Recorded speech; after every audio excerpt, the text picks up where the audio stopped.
Hello my dear students. नमस्कार, जय हिंद। स्वागत है आपका मेरे YouTube channel mind booster by Shobhit sir पर। बेटा, यहाँ पर आज जो अपन ने कॉन्सेप्ट जो रीड करेंगे या जिस कॉन्सेप्ट को समझेंगे वो कॉन्सेप्ट होता है आपके पास Newton first law. Newton first law मतलब हम लोग बात करते हैं यहाँ पर न्यूटन के गति के नियमों की। अब न्यूटन के गति के नियमों को, पीछे आपको एक व्यू नजर आ रहा होगा। पीछे के व्यू में आपको बहुत सारी कार नजर आ रही होगी। ये जो सीन है बेटा, ये आप लोगों ने देखी हुई मूवी होगी, जैसे मुझे जितना मुझे पता है, क्योंकि ये मूवी बहुत ज्यादा फेमस हुई थी। ये मूवी अपने पास में सिंघम, ठीक है, जो अजय देवगन साहब की है, ये भी अपने को पता है।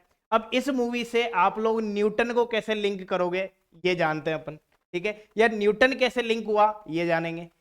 इसमें आपके पास में कितने लॉ होते हैं? न्यूटन के 3 नियम होते हैं। न्यूटन के 3 नियमों में से जो पहला नियम होता है वो होता है जड़त्व का नियम, मतलब जिसे अपन बोलते हैं इनर्शिया लॉ, यानी कि जड़त्व से रिलेटेड। अब जड़त्व के अंदर भी 3 नियम दिए गए थे। कौन कौन से नियम दिए गए थे? पहला नियम था जड़त्व के लिए, यहां पर हम लोग बात करके चलें कि डायरेक्शन, एक तो डायरेक्शन वाला मान सकते हैं अपन, एक रेस्ट वाला मान सकते हैं, और एक मान सकते हैं मोशन वाला। तो पहली स्टार्टिंग से अपन सीरीज पढ़ते हैं तो रेस्ट ऑफ इनर्शिया होता है, या इनर्शिया ऑफ रेस्ट भी हम लोग बोल सकते हैं, इनर्शिया ऑफ मोशन भी हम लोग बोल सकते हैं, और तीसरा इनर्शिया ऑफ डायरेक्शन भी बोल सकते हैं। तो इनर्शिया ऑफ रेस्ट मतलब जिसे हम कहते हैं स्थिर अवस्था का जड़त्व, वो क्या होता है बेटा? वो होता है हमारे पास यदि कोई वस्तु स्थिर है तो स्थिर रहेगी, और यदि मैं बात करूं उस पर बल लगाएं तो बल लगाते ही वो वस्तु स्थिर से कैसी हो जाएगी बेटा जी? गतिमान हो जाएगी। पहला नियम ये था। दूसरा जो नियम है वो है हमारे पास यहां पर गतिशील अवस्था के लिए। तो यदि कोई वस्तु गति कर रही है तो गति करेगी, लेकिन हम लोग बात करके चलें जैसे ही बल लगाया जाएगा तो वस्तु कैसी हो जाएगी? आपकी स्थिर हो जाएगी।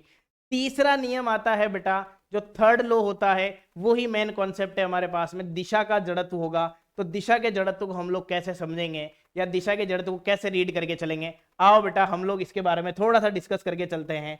देखते हैं अपन यहाँ पर। देखो, सबसे पहले कार आई, सीधी आ रही है, बिल्कुल स्ट्रेट रोड से आ रही है। जैसे स्ट्रेट रोड से आई, स्ट्रेट रोड से आने के बाद ये हल्की सी ये घूमी है।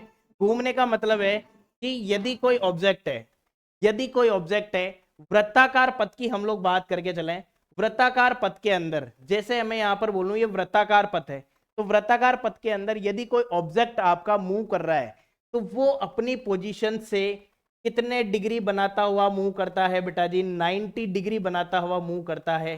तो ये आपके पास में 90 डिग्री बनाता हुआ वो ऑब्जेक्ट मूव करता है। तो यदि कोई ऑब्जेक्ट है वो स्ट्रेट लाइन में आ रहा है, मतलब सीधी सड़क पर आता है, तो वो जब सीधी सड़क पर आता है, स्ट्रेट लाइन में आ रहा है, तो वो कितने डिग्री का कोण बनाता हुआ जाएगा? 90 डिग्री का कोण बनाता हुआ जाएगा। मतलब यदि कोई पार्टिकल यहां से छूटता है तो कितने डिग्री का कोण बनेगा बेटा जी? 90 डिग्री का कोण बनता है। क्लियर है यहां तक? आगे बात समझ में? एक बार फिर इस कॉन्सेप्ट को जानते हैं। ध्यान देना, कॉन्सेप्ट क्या है? देखो, ये बिल्कुल सीधे रोड से आया, स्ट्रेट आ रहा है, स्ट्रेट आके ये अजय देवगन साहब बाहर आए, बाहर आते ही ये बना अपने पास में कितने डिग्री? वापस सीधे रोड से आए, यानी कि सीधी कार लेकर आए, उन्होंने कार को घुमाया। कार को घुमाने के बाद में ये जिस एंगल पे बाहर निकलते हैं, ये जिस हम लोग बात करके चले, जैसे सीधे आए, बिल्कुल सीधे आके जिस एंगल पे बाहर निकले, ये वाला जो एंगल बनता है ये आपका रेडायल फील्ड होता है बेटा, रेडायल फील्ड होता है। क्लियर है बेटा यहां तक? रेडायल फील्ड मतलब त्रिज्यीय क्षेत्र। यानी कि ये सीधे पथ पर आए, ये सीधे पथ पर आए, फिर इन्होंने गति करी और ये इस तरीके से बाहर निकले। रेडायल फील्ड का मतलब हो गया, यदि हम वृत्ताकार पथ की बात करके चलें तो वृत्ताकार पथ के अंदर सेम कॉन्सेप्ट लगता है बेटा जी, 1, 2, 3 और 4। ये जो सेम कॉन्सेप्ट आपका लगा, कितने डिग्री बनाते हुए आए? 90 डिग्री बनाते हुए आए। तो आप लोगों को यहां पर ये कॉन्सेप्ट नजर आ रहा होगा। क्लियर है बेटा? आई थिंक इस मूवी के थ्रू आप लोगों ने थोड़ा सा समझने की ट्राई की होगी बेटा जी। क्लियर है? तो ये था आपका कौन सा लो?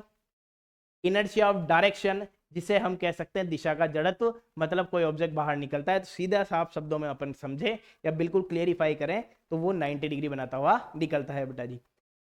जो इस चैनल के ऊपर नए जो स्टूडेंट्स ऐड हो रहे हैं तो वो एक बार चैनल को बेटा जल्दी से जल्दी सब्सक्राइब कर दो और नोटिफाई कर दो, ताकि जो नोटिफिकेशन है जैसे ही आपको वीडियो आए तो सबसे पहले आपको नोटिफिकेशन फटाफट पहुंच जाए बेटा।